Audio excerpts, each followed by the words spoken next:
कर्म और भाग्य का रहस्य। जय श्री राधे कृष्णा। प्रिय भक्तों, आज हम एक ऐसे विषय पर बात करेंगे जो हर इंसान के दिल में कभी न कभी सवाल बनकर आता है। मेरी जिंदगी वैसी क्यों है जैसी है? मेरे साथ ऐसा क्यों हुआ? क्या सब पहले से लिखा है या मैं अपने कर्मों से बदल सकता हूं? प्रिय भक्तों, जीवन में दो चीजें साथ साथ चलती हैं, कर्म और भाग्य, और इन दोनों का संतुलन समझना मानो जीवन की असली चाबी पकड़ लेना है।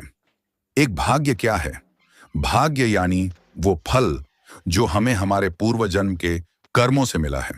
जैसे किसान ने पिछले साल गेहूं बोया तो इस साल गेहूं ही उगेगा, वैसे ही हमने जो पहले किया उसी का परिणाम आज हमें मिल रहा है। लेकिन भाग्य का मतलब ये नहीं कि सब पत्थर की लकीर है। प्रेमानंद जी महाराज कहते हैं, भाग्य सिर्फ पुराने कर्मों का हिसाब है और नए कर्म करने की आजादी अभी भी तुम्हारे हाथ में है। दो कर्म क्या है? कर्म यानी हमारे आज के कार्य, विचार और व्यवहार। कर्म भाग्य को बदलने की ताकत रखता है। अगर भाग्य हमें एक कठिन परिस्थिति देता है तो कर्म हमें उस परिस्थिति से ऊपर उठने का रास्ता देता है। तीन, ईश्वर कृपा की भूमिका। अब सवाल यह है, अगर सब कर्म और भाग्य पर ही निर्भर है तो फिर ईश्वर क्या करते हैं? प्रेमानंद जी महाराज कहते हैं, भगवान कर्म और भाग्य के खेल में रेफरी नहीं बल्कि माता पिता हैं। वो हमें परिस्थिति देते हैं, साथ ही हमें सहारा भी देते हैं। अगर कोई कठिनाई आई तो वो हमें सहने की शक्ति देते हैं। अगर कोई अवसर आया तो उसे सही तरह से इस्तेमाल करने की बुद्धि देते हैं। चार, संतुलन का रहस्य। प्रिय भक्तों, कर्म और भाग्य का संतुलन ऐसे है जैसे नाव के दो चप्पू। अगर सिर्फ एक चप्पू चलाओगे तो नाव गोल गोल घूमेगी। सही दिशा में जाने के लिए दोनों चप्पू साथ चलाने पड़ेंगे, कर्म का चप्पू और ईश्वर कृपा का चप्पू। पांच, कहानी। किसान और बारिश। एक किसान था, उसने अपनी पूरी मेहनत से खेत जोते, बीज डाले, लेकिन बारिश नहीं हुई। किसान ने हार नहीं मानी। वो भगवान के मंदिर गया और प्रार्थना की, प्रभु, मैंने अपनी तरफ से सब किया, अब पानी आप बरसा दीजिए। कुछ दिनों में बादल छाए, बारिश हुई और खेत लहलहा उठे।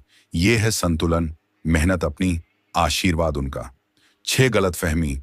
सब भाग्य है, बहुत लोग कहते हैं सब भाग्य में लिखा है, हम क्या करें?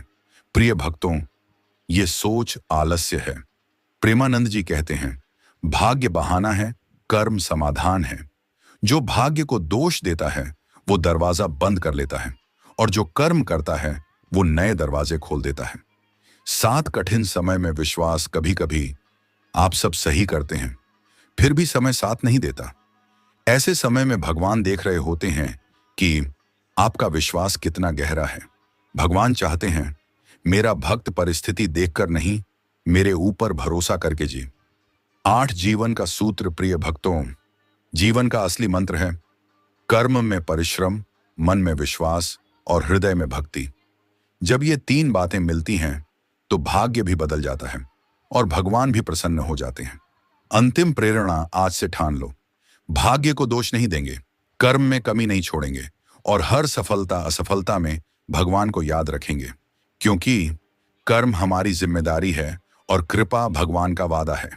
मेरे सभी भाइयों को वीडियो अच्छा लगा तो लाइक, कमेंट, शेयर, सब्सक्राइब करें। धन्यवाद।